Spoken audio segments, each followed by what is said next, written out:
Las células natural killer se llaman así, asesinas naturales, porque son capaces de destruir una célula simplemente si lo que reconocen a través de sus receptores KIR no es algo propio, sin mediación de ninguna otra molécula y ninguna otra célula. Y se caracterizan morfológicamente porque en su superficie presentan unas proteínas que típicamente es la CD56 y la CD16.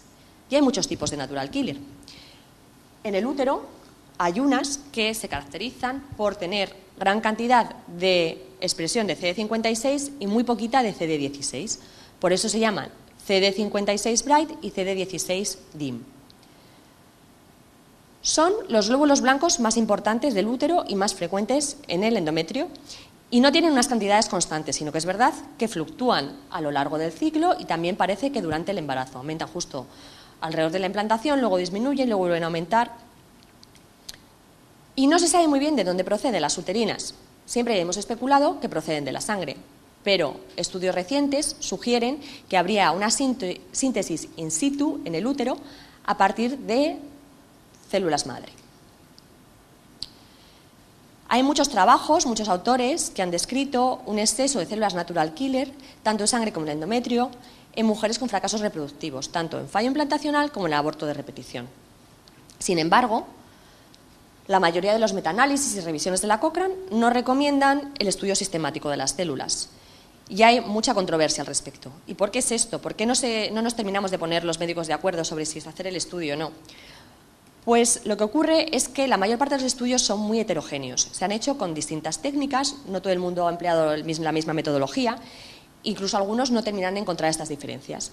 Y cuando se analizan todos los estudios que se han publicado, vemos que hay muchos errores metodológicos, de tal manera que en algunos equiparan fallo implantacional y aborto de repetición, que son dos cosas etiológicamente diferentes.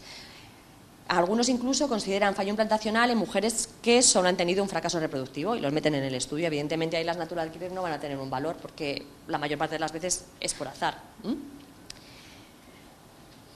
Incluyen como controles pacientes infértiles y por todo ello existen grandes diferencias en cuanto a los puntos de corte.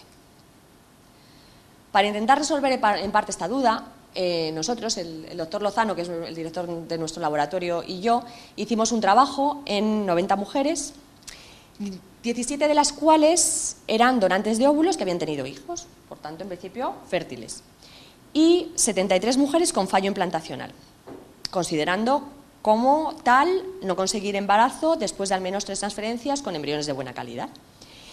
Y a todas estas pacientes con fallo implantacional les hicimos el protocolo de estudio que he explicado antes, de estudios genéticos, de cavidad uterina, etcétera, etcétera.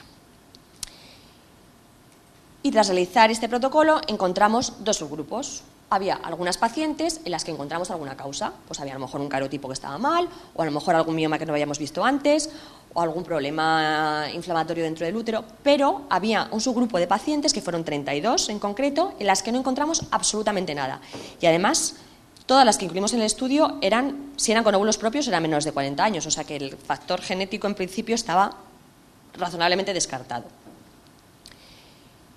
Y a todas estas pacientes y a todos los controles también les hicimos un estudio de las células natural killer en el útero durante la ventana implantacional y también en ese mismo día se las medimos en sangre por otro método.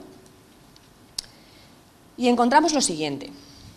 Miráramos como miráramos las células, encontramos que en el grupo de fallo implantacional, en el que se había descartado absolutamente todo lo demás, en el grupo idiopático o de origen desconocido, la cantidad de mujeres que tenían las células natural killer altas era significativamente superior a los controles, del orden de que casi la mitad, 17 de 32, en el grupo de fallo implantacional idiopático tenían más de 250 células por 10 campos.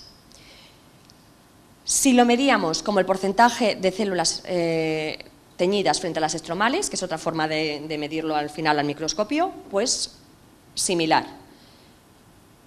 El doble, más del doble, de las mujeres con fallo implantacional idiopático frente a 19,8% frente a 7,4%, tenían más células las de fallo implantacional idiopático. Y cuando analizamos la relación de las células con las glándulas, del útero, pues eso es la diferencia significativa.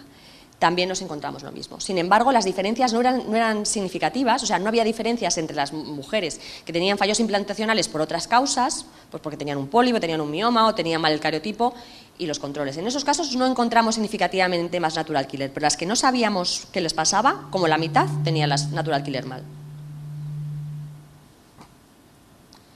Cuando estudiamos en sangre, también observamos algo de diferencias. Lo que pasa es que tuve que aumentar muchísimo la muestra poblacional para llegar a encontrar este resultado. Las primeras veces que llevé estos trabajos a congresos, yo decía que no había diferencias en sangre, pero a base de aumentar mucho el tamaño muestral, pues sí parece que en sangre también algo influye.